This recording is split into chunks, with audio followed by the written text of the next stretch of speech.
नमस्कार, स्वागत है आपका खबरों का पंचनामा में। मैं हूं आपके साथ खुशबू। हम लेकर आए हैं देश और दुनिया की 5 बड़ी खबरें, जिस पर चर्चा के लिए हमारे साथ स्टूडियो में मौजूद हैं कैपिटल टीवी के editor in chief doctor Manish Kumar. Doctor साहब, बहुत बहुत स्वागत है आपका। धन्यवाद। सबसे पहले हेडलाइंस।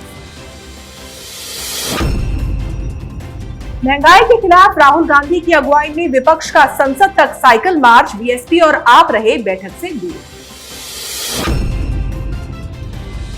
पेगासस जासूसी कांड को लेकर एडिटर्स गिल्ड ने खटखटाया सुप्रीम कोर्ट का दरवाजा। संस्था ने की एसआईटी जांच की मांग। महाराष्ट्र के वसूली कांड में अब डॉन छोटा शकील की एंट्री।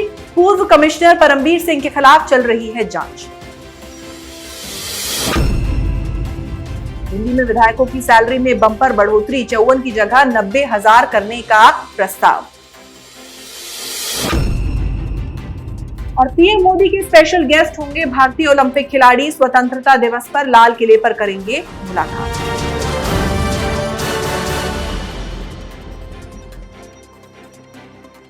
सबसे पहले बात राहुल गांधी की। मोदी सरकार के खिलाफ विपक्षी एकजुटता का प्रदर्शन करते हुए कांग्रेस के अलावा 14 विपक्षी दलों के नेताओं ने राहुल गांधी की ब्रेकफास्ट मीटिंग में हिस्सा लिया। नाश्ते और बैठक के बाद राहुल गांधी समेत कई विपक्षी नेताओं ने महंगाई के खिलाफ संसद भवन तक साइकिल मार्च निकाला। राहुल गांधी ने संसद में विपक्षी दलों के नेताओं को संसद भवन के करीब कॉन्स्टिट्यूशन क्लब में सुबह के नाश्ते पर आमंत्रित किया था। नाश्ते के बाद हुई विपक्ष की बैठक में सभी दलों ने विपक्षी एकता कायम करने पर जोर दिया। हालांकि बीएसपी और आम आदमी पार्टी इस बैठक से दूर रही। पेट्रोल, डीजल और रसोई गैस के बढ़ते दामों के खिलाफ साइकिल चलाकर संसद पहुंचे राहुल गांधी ने प्रदर्शन के दौरान तो कोई बयान नहीं दिया। हालांकि बाद में महंगाई को लेकर मोदी सरकार के अच्छे दिनों के नारे पर निशाना साधते हुए उन्होंने ट्वीट किया और कहा, ना हमारे चेहरे जरूरी हैं, ना हमारे नाम, बस ये जरूरी है कि हम जनप्रतिनिधि हैं। हर एक चेहरे में देश की जनता के करोड़ों चेहरे हैं जो महंगाई से परेशान हैं। यही है अच्छे दिन। डॉक्टर साहब, क्या राहुल खुद भी ये समझ पाए कि उन्होंने क्या कहा? देखिए, राहुल गांधी जो कर रहे हैं वो अच्छी तरह से समझ रहे हैं कि उनको क्या करना है। वो 2024 में किसी दूसरे लीडर को मोदी के खिलाफ पूरे कॉमन अपोजिशन का फेस बनने नहीं देना चाहते हैं। उसी की ये कवायद है। ये अचानक से क्यों तूल पड़ा? वो इसलिए क्योंकि ममता बनर्जी लगातार इस बात की कोशिश में जुटी हुई है कि विपक्ष का वो चेहरा बनकर प्रधानमंत्री मोदी को 2024 के लोकसभा चुनाव में चुनौती दें। मतलब ये ममता बनर्जी ये चाहती है कि 2024 का जो लोकसभा चुनाव हो वो मोदी वर्सेस ममता हो। और वो पहले ही कह चुकी है कि भाई वो खेला होवे पूरे देश में करेंगी। और इसलिए वो लगातार अलग अलग नेताओं से मिल रही थी। और इसी वजह से कांग्रेस पार्टी के सलाहकारों, वहाँ के लीडर्स, उनकी घंटी बज गई और उन्होंने कहा कि अगर ममता बनर्जी इस तरह के अपोजिशन को जोड़ने में कामयाब हो जाती है तो कांग्रेस पार्टी की स्थिति 2024 में एक 12th मैन की हो जाएगी। और इसलिए राहुल गांधी ने सारे अपोजिशंस के लीडर्स को एक जगह इकट्ठा किया। और ये महंगाई या पेगासस या दूसरे मुद्दे के ऊपर नहीं था। जिस दौरान ये मीटिंग चल रही थी उसमें राहुल गांधी ने जो वक्तव्य दिए वो सबसे अहम है। उन्होंने यही कहा कि ये जो विपक्ष की जो एकता है वो सबसे ज़रूरी है। और जब तक हम लोग मिल के रहेंगे तो जितना हम मिलेंगे, जितना मजबूती से एक साथ रहेंगे, उतना ही सरकार मतलब बीजेपी और आरएसएस को इनको कर्ज करने में, इनको दबाने में मुश्किलों का सामना करना पड़ेगा। तो वो मीटिंग दरअसल विपक्षी एकता के लिए थी। और दूसरा उसका अहम ये था कि जो विपक्षी एकता है उसके लीडर कोई और नहीं, न ममता, न केजरीवाल, न शरद पवार, कोई नहीं, वो सिर्फ राहुल गांधी है। जी, अब बात करते हैं दूसरी खबर की। संपादकों की शीर्ष संस्था एडिटर्स गिल्ड ऑफ इंडिया ने पेगासस जासूसी कांड को लेकर सुप्रीम कोर्ट का दरवाजा खटखटाया है। इस संस्था ने सुप्रीम कोर्ट से पेगासस फोन हैकिंग की एसआईटी से जांच कराने के निर्देश देने की मांग की है। बीते महीने एक रिपोर्ट में खुलासा हुआ था कि इजरायली स्पाईवेयर पेगासस से भारत में कई बड़ी हस्तियों के फोन हैक किए गए। इनमें पत्रकारों के नाम भी शामिल थे। संसद के मॉनसून सत्र में पेगासस जासूसी के मुद्दे की गूंज बरकरार है। इस बीच सुप्रीम कोर्ट 5 अगस्त को इस विवाद को लेकर सुनवाई करेगा। बता दें कि बीते हफ्ते ही वरिष्ठ पत्रकार एन राम और शशि कुमार ने पेगासस जासूसी विवाद को लेकर सुप्रीम कोर्ट में याचिका दायर की थी। इस याचिका में इस मामले की स्वतंत्र जांच कराए जाने की मांग की गई थी। सुप्रीम कोर्ट ने इस याचिका को स्वीकार किया और इसकी सुनवाई के लिए 5 अगस्त की तारीख थी। डॉक्टर साहब, आपको क्या लगता है इस मामले में आगे क्या कुछ हो सकता है? देखिए, ये जो एडिटर्स गिल्ड नाम की जो संस्था है, ये दरअसल राजनीतिज्ञों की संस्था है। इसमें पत्रकार कम और नेता लोग ज़्यादा बैठे हुए हैं।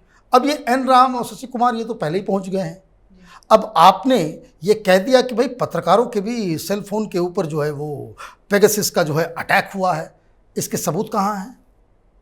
आप एक पॉलिटिकल डिस्कोर्स चल रहा है, विपक्षी पार्टियां सरकार को घेर रही हैं, तो वो संसद में घेर रही हैं और उन विपक्षी पार्टियों के दलालों ने सुप्रीम कोर्ट में सरकार को घेरने की ये कोशिश की है। सुनवाई होगी, लेकिन सुनवाई से पहले कई सारे सवाल हैं जिसका जवाब इस एडिटर गिल्ड्स को देना चाहिए।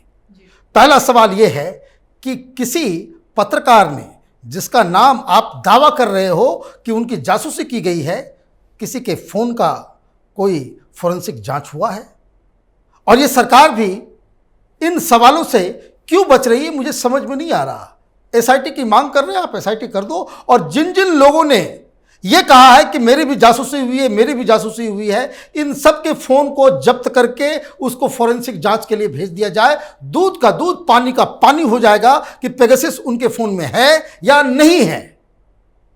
इसे तूल देने के लिए, इस पर राजनीति करने के लिए देश के पैसे को जो है आप पूरे संसद की कार्रवाई स्थगित करना पड़ रहा है। 1 सप्ताह 1.5 सप्ताह हो गया है, कोई काम आगे बढ़ नहीं रहा है। तो इसमें मुझे लगता है कि सरकार भी यही चाहती है कि पेगासस जैसा मुद्दा, जिसके ऊपर जनता का कोई इंटरेस्ट नहीं है, उसको लेकर के विपक्ष अपना जो है वो आंदोलन करता रहे, जिसका फायदा ना तो चुनाव में मिलने वाला है, ना समर्थन गार्नर करने में विपक्ष को मिलने वाला है। तो ये सरकार भी चाह रही है ये चलता रहे, और ये विपक्ष वाले तो चाह ही रहे कि भाई इसको आगे बढ़ाया जाए। लेकिन सुप्रीम कोर्ट में सुनवाई है। सुप्रीम कोर्ट में जज साहब के सामने इनको कम से कम प्राइमा फेसी कुछ तो सबूत देने ही होंगे कि आखिर ये जो निष्कर्ष ये लोगों ने निकाला है कि हमारे पत्रकार बंधुओं के फ़ोन में पेगासस है, तो वो कौन सा माइक्रोस्कोप आपने लगाया था कि जिसकी वजह से आपको मालूम चल गया। तो अभी ये मसला लंबा चलेगा, इसका राजनीतिक फ़ायदा कुछ होगा नहीं। लेकिन इतना ज़रूर मैं कहूँगा कि जो हश्र लोया केस में हुआ, जो हश्र राफेल में हुआ, वही हश्र इस पेगासस का होगा। जी, अब रुक करते हैं तीसरी खबर का। मुंबई की जिस चर्चित वसूली कांड की तफ्तीश पूर्व पुलिस कमिश्नर परमबीर सिंह और सीनियर पुलिस अधिकारियों के इर्द गिर्द चल रही थी, उसमें जांच की सुई अंडरवर्ल्ड की तरफ भी घूम गई है। वसूली कांड में अब दाऊद इब्राहिम का एंगल जुड़ गया है। मुंबई पुलिस अब एक ऐसे 2016 के ऑडियो की दोबारा पड़ताल कर रही है जिसके आधार पर पूर्व कमिश्नर परमबीर सिंह के दौर में कार्रवाई हुई थी। इस ऑडियो के जरिए दावा किया गया था कि दाऊद इब्राहिम के दाहिने हाथ छोटा शकील ने एक बिल्डर को धमकी दी थी।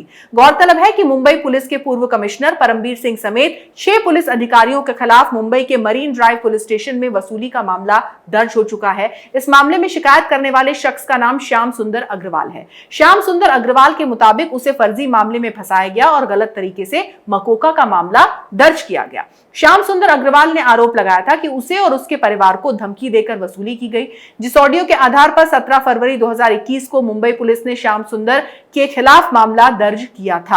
अब मुंबई पुलिस ही एसआईटी का गठन करके उसी ऑडियो की सत्यता की पड़ताल कर रही है। जानकारी के मुताबिक इस ऑडियो में छोटा शकील संजय पुनमिया नाम के बिल्डर को धमकी दे रहा है। जिस फोन नंबर से संजय पुनमिया को फोन आया था, वो नंबर भी पुलिस के क्राइम डेटा के मुताबिक छोटा शकील का ही है। छोटा शकील फोन पर संजय पुनमिया पर दबाव डाल रहा है कि वो श्याम सुंदर अग्रवाल से समझौता कर ले। डॉक्टर साहब, ये मामला तो बहुत ज्यादा पेचीदा होता जा रहा है। देखिए, इसमें 2 चीजें हैं। एक, जो महाराष्ट्र की सरकार है वो पुराने फाइलों को खोल के एक एक चीज़ों को निकाल रही है कि जिसके जरिए वो परमवीर सिंह को नेल कर सकें। कई सारे पुराने केसेस इनके ऊपर लादे गए हैं। लेकिन दूसरी हकीकत भी जिसे इग्नोर नहीं किया जा सकता, वो ये है कि पुलिस वाले under the leadership of Paramvir Singh, जिस समय वो मुंबई पुलिस कमिश्नर थे, उस वक्त क्राइम ब्रांच के नाम पे ये जो जितने ठग वहाँ पे मौजूद थे, चाहे वो सचिन वाजे हो, चाहे वो रियाज हो, ये तमाम लोग ये लोग वसूली का काम कर रहे थे और ये वसूली का धंधा, इसके बारे में मुंबई पुलिस के तमाम बड़े बड़े अधिकारियों को थी और सब लोग इसलिए चुप थे क्योंकि सचिन वाजे, परमवीर सिंह के ऊपर सीधे सीधे सरकार का वरदहस्त था। सरकार का जितना भी वो गलत काम होता था वो यही लोग उसको देखते थे, चाहे वो मसला अर्नब गोस्वामी का हो, चाहे वो मसला सुशांत सिंह राजपूत का हो। ये तमाम चीज़ें जो कंट्रोवर्शियल जो मुद्दे आए थे, तो वो एक तो साफ पता चल चुका है कि पुलिस वहाँ पे उगाही का काम कर रही थी और अब दूसरा एंगल ये आ रहा है कि कुछ लोग ये आरोप लगा रहे हैं कि भाई इसमें छोटा शकील के जरिए धमकी दिलवाने का काम किया जा रहा है। अब ये मसला इन्वेस्टिगेशन का है। अगर ये मालूम चलता है कि अंडरवर्ल्ड के साथ मिलके पुलिस वाले उगाही का काम कर रहे थे, वसूली का काम कर रहे थे, तो फिर संजय राउत अपने अखबार में ये कभी नहीं लिख पाएंगे कि मुंबई पुलिस को स्कॉटलैंड यार्ड कहते हैं।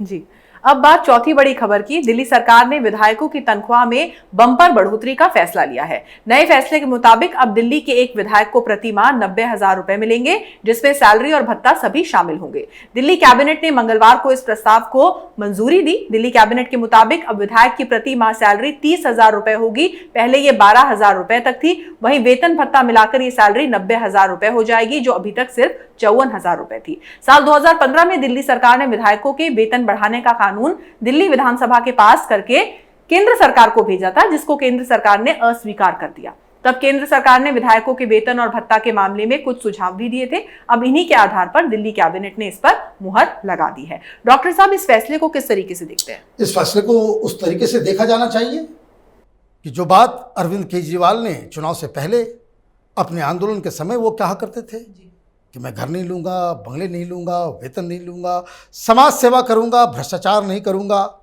सारी चीज़ें, सारी गंदगी जितना दिल्ली सरकार में हो रही है वो कहीं, और ये तो पूरी तरह से ब्रेजननेस है।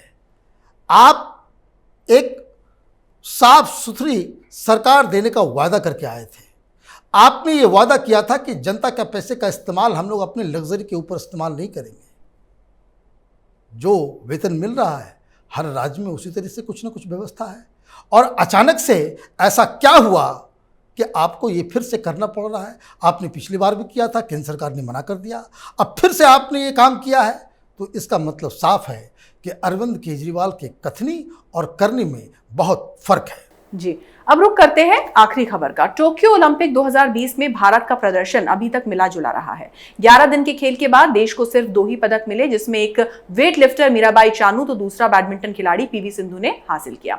वहीं कई अन्य खेलों में बड़े खिलाड़ियों से निराशा हाथ लगी है। हालांकि इन सबके बावजूद देश के प्रधानमंत्री नरेंद्र मोदी खिलाड़ियों की हौसला अफजाई में पूरी तरह से लगे हुए हैं। फिलहाल कई खिलाड़ियों के मुकाबले अभी होने बाकी हैं और देश को अभी भी कई पदक की उम्मीद है। उधर पीएम मोदी 15 अगस्त को पूरे भारतीय ओलंपिक दल को विशेष अतिथि के रूप में लाल किले में आमंत्रित करेंगे। वो उस समय उन सभी से व्यक्तिगत रूप से मिलेंगे और बात भी करेंगे। यही नहीं, पीएम मोदी सभी खिलाड़ियों से अपने आवास पर भी अलग से मिलेंगे। डॉक्टर साहब, पीएम मोदी की इस पहल को किस तरीके से देखते हैं? देखिए, पहली बार ऐसा हो रहा है कि आप ओलंपिक में पार्टिसिपेट करने वाले स्पोर्ट्समैन, एथलीट, प्लेयर्स, इन लोगों को इतनी बड़ी इज्जत दे रहे हैं। इससे एक चीज़ ज़रूर होगा कि जो खिलाड़ी ओलंपिक गए, चाहे वो पदक जीते या नहीं जीते, उनका मान सम्मान बढ़ेगा।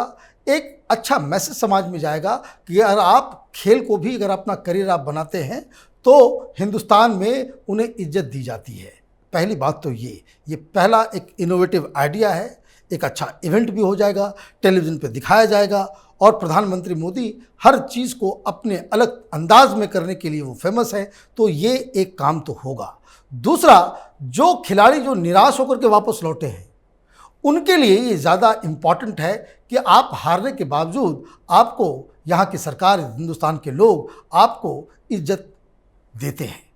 अब सबसे बड़ा सवाल इसमें ये है कि ये जो हार और जीत का जो मसला है, कई सारे लोग ट्विटर पे मैं देखता हूँ, सोशल मीडिया में भी देखता हूँ, कई लोग कई खिलाड़ियों के मजाक भी उड़ा रहे हैं, कई विवाद भी खड़े हो रहे हैं। कोई फीमेल हॉकी टीम को लेकर के शाहरुख खान की भी एंट्री हो गई, कोई नकली कोच, असली कोच, इस तरह के तमाम चीज़ें हो रही है। ये अपने आप में बताता है कि ओलंपिक के प्रति हिंदुस्तान में एक चेतना जग रही है और ये सबसे ज़्यादा इम्पॉर्टेंट है कि जो लोग खेल को, अपनी प्रतिभा को खेल के मैदान में आगे बढ़ाना चाहते हैं, उनके सामने ये एक ऑप्शन बनकर के आएगा कि भाई आप 4 साल तक ओलंपिक के लिए मेहनत करें।